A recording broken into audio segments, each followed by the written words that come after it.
అనుదినమన్న శ్రోతలకు మన ప్రభువును రక్షకుడై ఉన్న యేసుక్రీస్తు యొక్క సరిసాటి లేని మహా గొప్ప పరిశుద్ధమైన నామం నందు శుభములు. నేడు 2026 సంవత్సరము మే మాసము 20వ తారీఖు బుధవారం నాటి ధ్యానాంశము ప్రభు యొక్క త్రోవలో నడిపించును. యెషయా గ్రంథము 48వ అధ్యాయము 17వ వచనమందు, నీ విమోచకుడును ఇజ్రాయేలు పరిశుద్ధ దేవుడినై ఉన్న యెహోవా ఇలాగు సెలవిచ్చుచున్నాడు, నీకు ప్రయోజనము కలుగునట్లు నీ దేవుడినై ఉన్న యెహోవానగు నేనే నీకు ఉపదేశము చేసేదను, నీవు నడవలసిన త్రోవలో నిన్ను నడిపించుదును. ప్రభు నడిపించినట్లుగా మనము మనలను ఆయన యొక్క హస్తములకు సమర్పించుకున్నప్పుడు ఆయన దేవుని యొక్క చిత్తము చొప్పున మనలను నడిపించును, చక్కని త్రోవలో నడిపించును. ఆయన నడిపించుచున్నాడు అంటే తోడుగా ఉన్నాడు అనుటే అర్థము. అందుచేతనే దావీదు రాజు గాఢాంధకారపు లోయలలో నేను సంచరించినను ఏ అపాయమునకు భయపడను, నీవు నాకు తోడై ఉందువు, నీ దుడ్డు కర్రయు నీ దండమును నన్ను ఆదరించును అని చెప్పుచున్నాడు. 23వ కీర్తన 4వ వచనం. నేడు మనుష్యుడు తనకు తానే నడిపించుకొంటకు ప్రయత్నించుచున్నాడు. నన్ను నడిపించుటకు ఎవరునూ అవసరము లేదు. జ్ఞానమును తెలివియు బుద్ధి సామర్థ్యతయు మొదలగునవి అన్నియు తనకు ఉన్నది అని తలంచుచున్నాడు. తనకు చక్కగా కనబడుచున్న త్రోవలు చివరకు మానపు త్రోవలుగా మారుచున్నది. మరి కొందరిని దెయ్యములను అపవిత్ర ఆత్మలను త్రోవ నడిపించుచున్నాయి.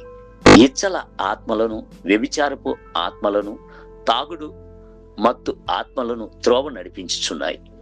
యోసేపు యవనస్తుడిగా ఉండినప్పుడు దేవుని యొక్క నడిపింపులో పలు ప్రశ్నలు తలెత్తి ఉండవచ్చు. ఎందుకని నా సహోదరులు మిద్యానీయుల చేతికి నన్ను అమ్మివేసిరి? ఎందుకని నేను ఐగుప్తునకు వచ్చి తిని పోతీఫరు ఇంట బహు నమ్మకస్తునిగా ఉండేవాడిని? ఎందుకని నాపై ఇంతటి అన్యాయమైన నేరారోపణలు? అయ్యో, చెరసాలయందు నా ప్రాణము ఇనప సువ్వుల మధ్యన బంధించబడిని. ప్రభువేనా నన్ను నడిపించుచున్నది అని విలపించి ఉండవచ్చు.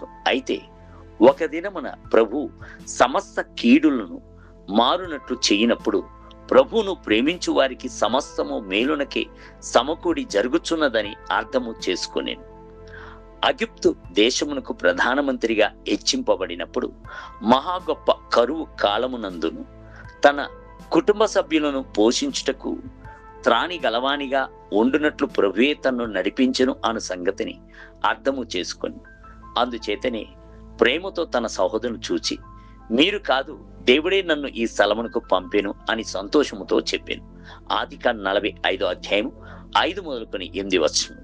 యోసేపును త్రోవ నడిపించెను, దావీదును త్రోవ నడిపించెను, దానియేలును త్రోవ నడిపించెను.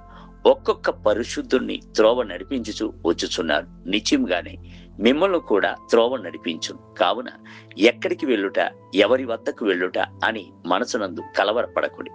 మా తండ్రి గారి యొక్క త్రోవలను తిరిగి చూచున్నాను. ప్రారంభమునందు ఆయన ఒక చిన్న పచారీ సరుకుల దుకాణమునందు పనిచేశాను. తరువాత 1 సంవత్సరపు కాలము ఉపాధ్యాయునిగా ఉద్యోగము చేశాను. భారతీయ ప్రభుత్వం నందు ఇన్కమ్ ట్యాక్స్ రంగములో 16 సంవత్సరములు పనిచేయటకు ప్రభు కృపను దయచేశాను.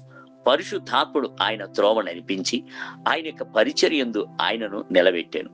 ఇంతవరకు నడిపించిన వాడు ఇక మీదట కూడాను నడిపించును అను బలమైన విశ్వాసమే చివరి వరకు ఆయనలో ఉండేను. అవును దేవుని బిడ్డలారా, ఆయన త్రోవ నడిపించుచున్న బలమైన దేవుడు నిశ్చయముగా మిమ్మల్ని కూడా త్రోవ నడిపించును. నేటి ధ్యానమునకై మీలో యెహోవాకు భయపడి ఆయన సేవకుని మాట వినువాడేవాడు, తనకు వెలుగు లేకయే చీకట్లో నడుచువాడు యెహోవా నామమును ఆశ్రయించి తన దేవుని నమ్ముకొనవలెను. యెషయా గ్రంథము 50వ అధ్యాయం 10వ వచనం. నేటి వేద పఠనము ఉదయము మోటి దినవృత్తాంత గ్రంథములు 10, 11 మరియు 12 అధ్యాయములు. సాయంత్రం యోహాను సువార్త 6వ అధ్యాయము 45 మొదలుకొని 71 వచనములు. ప్రభు మిమ్ములను దీవించునుగాక. ఆమేన్. ఆమేన్.